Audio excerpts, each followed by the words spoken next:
In the beginning, there was the machine, perhaps the most fun-oriented recreational vehicle ever devised.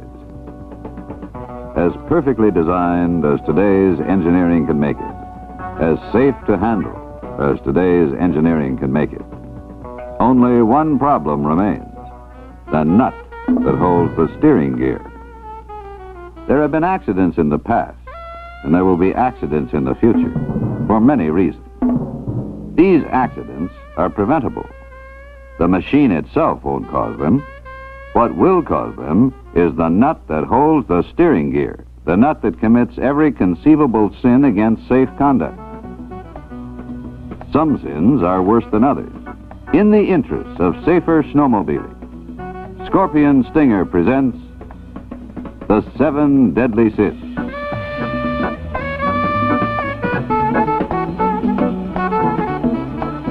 Of all the causes of accidents, the one you see here ranks number 1. In one word, drinking. Of all accidents reported in one 12-month period, almost all involved drivers had consumed the equivalent of 2 ounces of liquor shortly before the accident. But that one's obvious. Now let's examine some specific kinds of trouble you can get into and out of. Let's look at one broad and breakneck category called collisions. Collisions with what? You name it, and someone's going to hit it. The greatest target by far is automobile. The automobile has 2 big advantages over the snowmobile. He assumes the roadway is his. So you'd better look out for him. He's not expecting you. What's more, he's got about 2 tons of weight on you and your machine. That's why when crossing a road, stop. Don't move. Then look, listen, and look again. Edge out slowly. When there can be no doubt, hit it.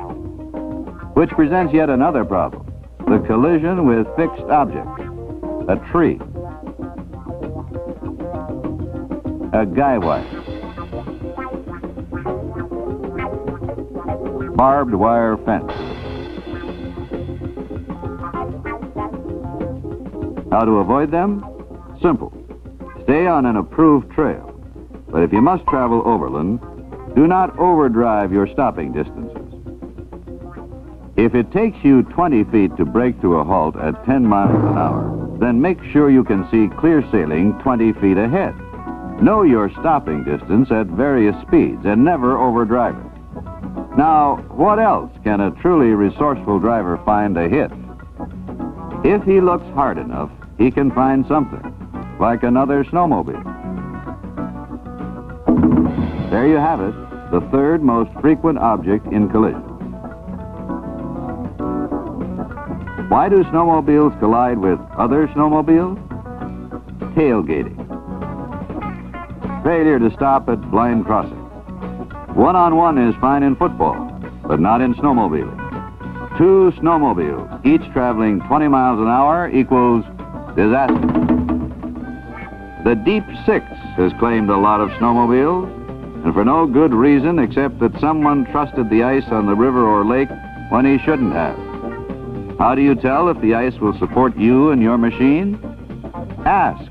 A local law enforcement officer will know, or a local snowmobiler. But never trust your own 2 eyes. A visual inspection may show you a solid-looking expanse of unbroken snow across the ice. But it's that very snow that may have prevented a solid freeze-over.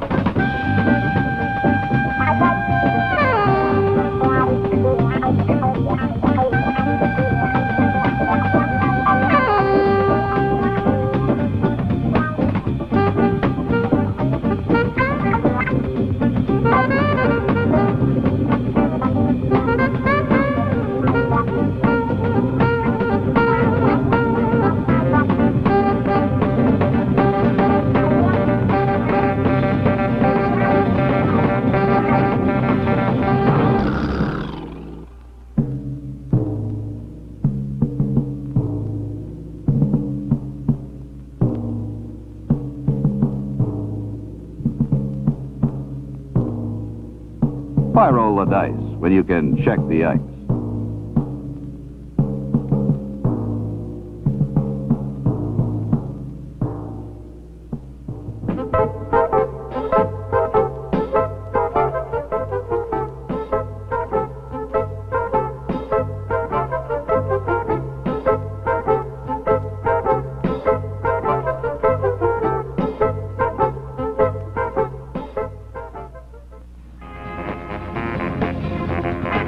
Pardon me, boy. Is that the Chattanooga choo-choo? No, but it's big trouble. Perhaps the biggest trouble a snowmobiler can encounter. It's fun to follow the straight and narrow. And the smooth rail bed is probably the shortest distance between 2 points. But with the noise of your engine, you can't hear the noise of his engine. The result? In 1 year, some 24 snowmobilers became snowmobile statistics.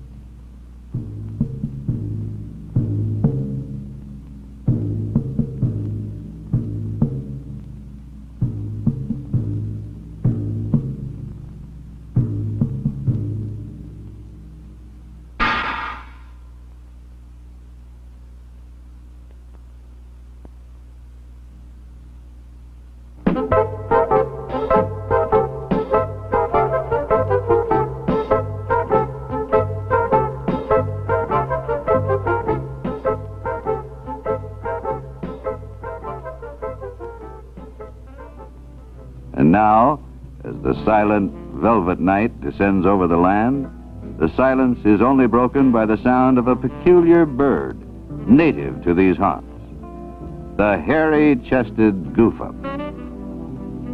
What causes night accidents? In just about 9 out of 10 night accidents, the cause is overdriving the headlight, simply moving too fast to stop when a headlight picks up an obstacle ahead. This is the most powerful headlight that Scorpion could use. It spotlights this fence from 120 feet away, but at 40 miles an hour, it seems too late to stop in time. But now, let's assume that despite all your precautions, an accident has occurred.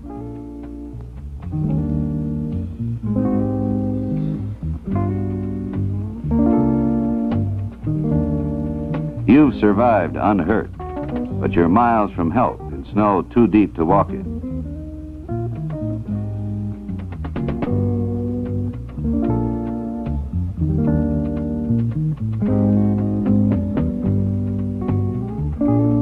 Exposure and death are now your enemy.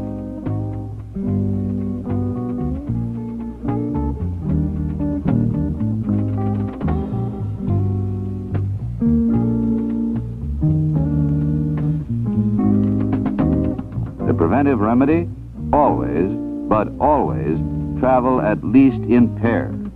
Then, in the event of an emergency, one man and one machine are left to save the day.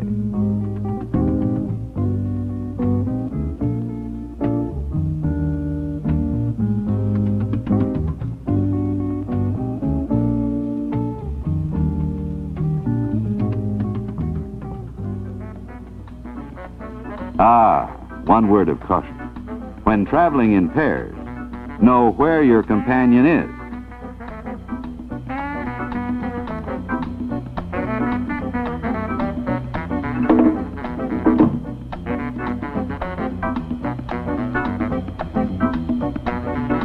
And so we've seen the 7 deadly sins of snowmobiling. In the interests of life and limb, let's give them a once-over lightly.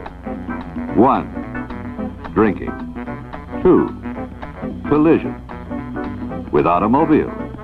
With fixed objects. With other snowmobiles. 3. Unsafe ice. 4. Railroad tracks. 5. Overdriving headlights. 6. Traveling alone. Didn't we just say the 7 deadly sins? Ah, yes. There's one that can get you before you've gone a foot. Here it is. 7. Loose clothing. These are the 7 deadly sins. When you commit one, you're wrong. But why be wrong when it's so easy to be right? It's so easy to make snowmobiling fun.